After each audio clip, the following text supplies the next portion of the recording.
Okay, let's take a victim statement real quick. This is the Tamsin Bowles case out of Oklahoma.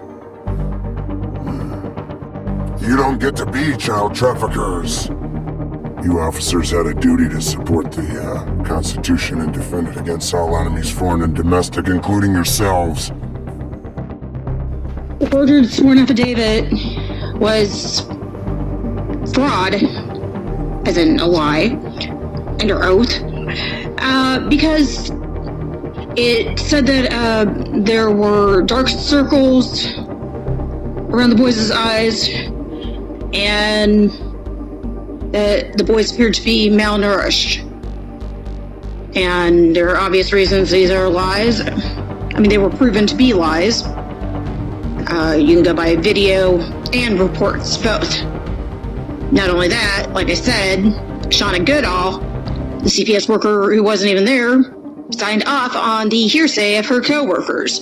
There were 7 people in front of the door, 4 police officers from Tulsa Police Department, and 3 with CPS, 3 CPS workers. Although one was more in a supervising position, the one who was recording actually.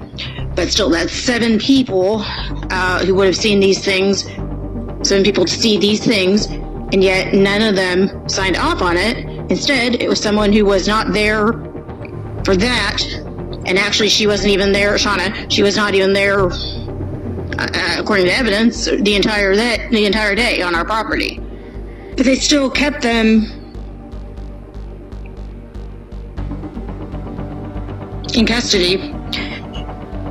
They were fine at the ER, and they still kept them in custody. In fact, 4 days later, they still got them to the same place. Well, I don't know if it's the same place, but definitely the same doctor they wanted them to go to. But it was 4 days later, and there was 4 days. That means 4 days of no medical intervention at all. And at the ER, there was no overnight observation, no gurney, no IV drip, nothing like that. They were set to go home. They were fine, except for what they did to Nigel, from years before, because they noticed that he had a problem at the ER. Yeah, they noticed. And he hadn't been diagnosed yet. But still, they took them to that doctor 4 days later so they could lock their case in, because that child abuse pediatrician has a history. And it's give me a child, I'll give you a case. And so they had to lock their case in, and that's what they did.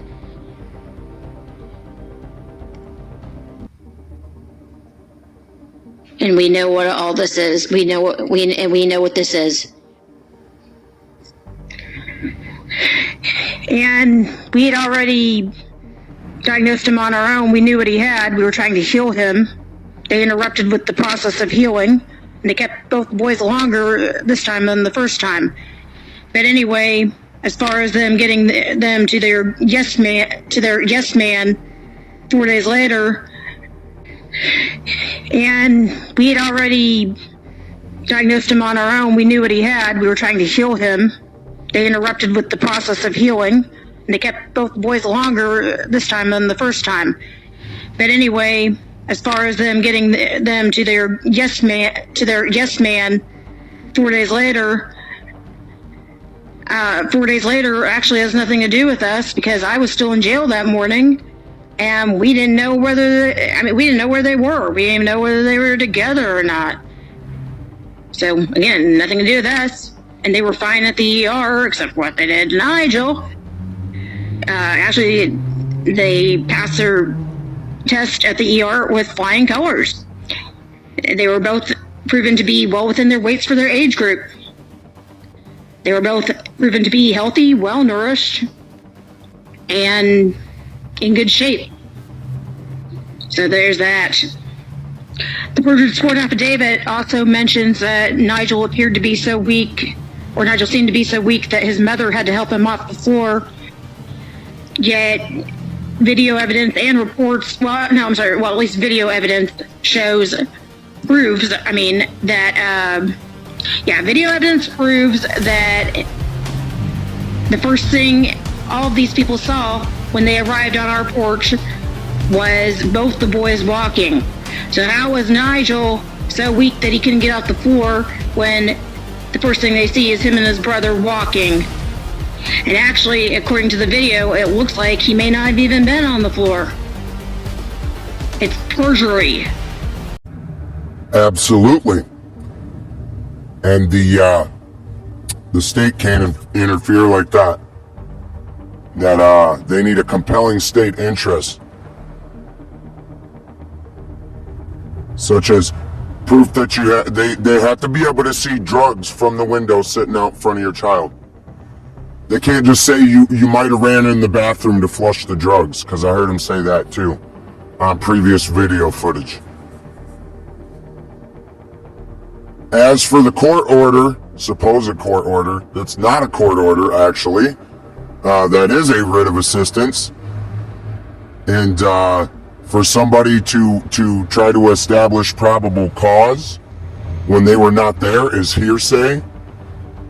So yes, absolutely, this is a perjured affidavit, and we're going to get into the documents here in this next video, but I kind of wanted to just get your statement. So and then obviously, of course, they have to have strict scrutiny. And what is strict scrutiny? They have to have a narrowly tailored interest, and your child being a little underweight because of poverty is not a narrowly tailored interest in order to infringe upon your parental rights.